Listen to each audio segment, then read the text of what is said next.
स्थानांतरित कृषि, जिसे कर्तन कृषि या दहन कृषि के भी नाम से जाना जाता है, खेती की एक प्रक्रिया जिसमें जंगलों को साफ कर व गड्ढों को भरकर फसल उगाई जाती है।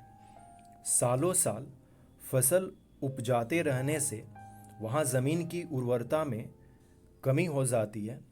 तब वहाँ के लोग खेती करना छोड़ देते हैं और जंगल के किसी दूसरे हिस्से को साफ करके वहाँ खेती करने लगते हैं। स्थानांतरित कृषि का मतलब ये हुआ कि एक स्थान से दूसरे स्थान पर जाकर खेती करना।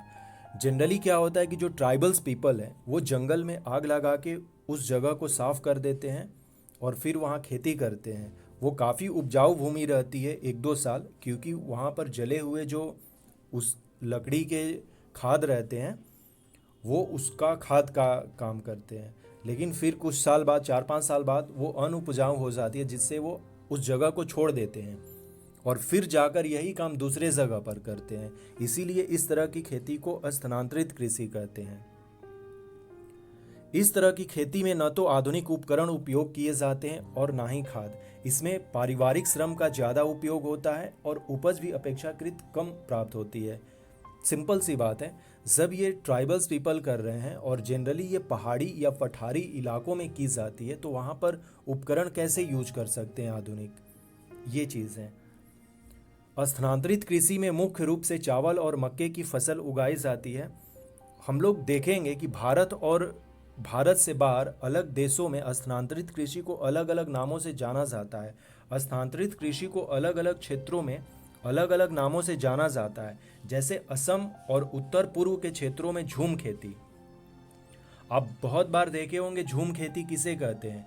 तो झूम खेती जो है वो स्थानांतरित कृषि का एक रूप है, जो कि असम और उत्तर प्रदेश के लोगों द्वारा झूम कही जाती है। आंध्र प्रदेश में इसे पोडू, उड़ीसा में पामाडाबी, केरल क्षेत्र में कुमारी, राजस्थान में वालरे, हिमालय क्षेत्र में खिल तथा झारखंड में कुरुल इत्यादि नाम से जाना जाता है।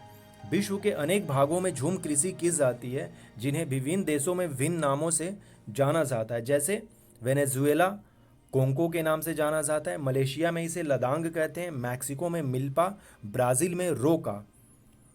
और थोड़ा सा डिटेल्स में इसको देख लेते हैं। झूम को हमने देखा कि उत्तर पूर्वी भारत, असम के साथ इसे कहते हैं, काफ़ी फेमस है।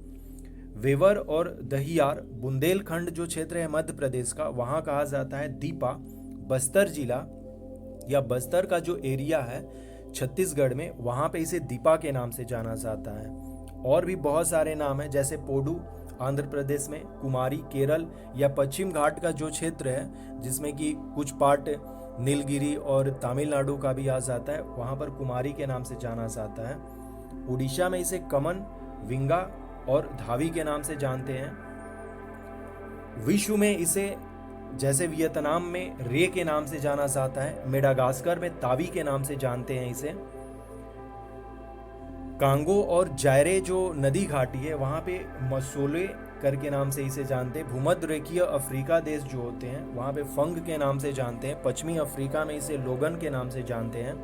कोमिल मैक्सिको, मिल्पा युकाटन और ग्वाटेमाला यहाँ पर जानते हैं। ग्वाडेलोप में इसे एकालिन के नाम से जानते हैं। मैक्सिको और मध्य अमेरिका में इसे मिल्या, वेनेजुएला में कोनुकू, ब्राज़ील में रोका, युगांडा, जामीबिया और जिम्बाब्वे में चेतीमेनी के नाम से इसे जाना जाता है। श्रीलंका में चेना, लदांग, जावा और इंडोनेशिया काफ़ी बार ये पूछा जाता है, काफ़ी फेमस है लदांग। तमराई थाईलैंड, हुमाह जावा और इंडोनेशिया में भी कहते हैं। लदांग और हुमाह दोनों जावा और इंडोनेशिया वाले पोर्शन में कहते हैं। काइगिन फिलीपींस, तोनगेयर म्यांमार और चेना श्रीलंका में कहते हैं। तो ये अपना जो स्थानांतरित कृषि है जिसे शिफ्टिंग कल्टीवेशन कहते हैं, उससे रिलेटेड कुछ ये इंफॉर्मेशन थी।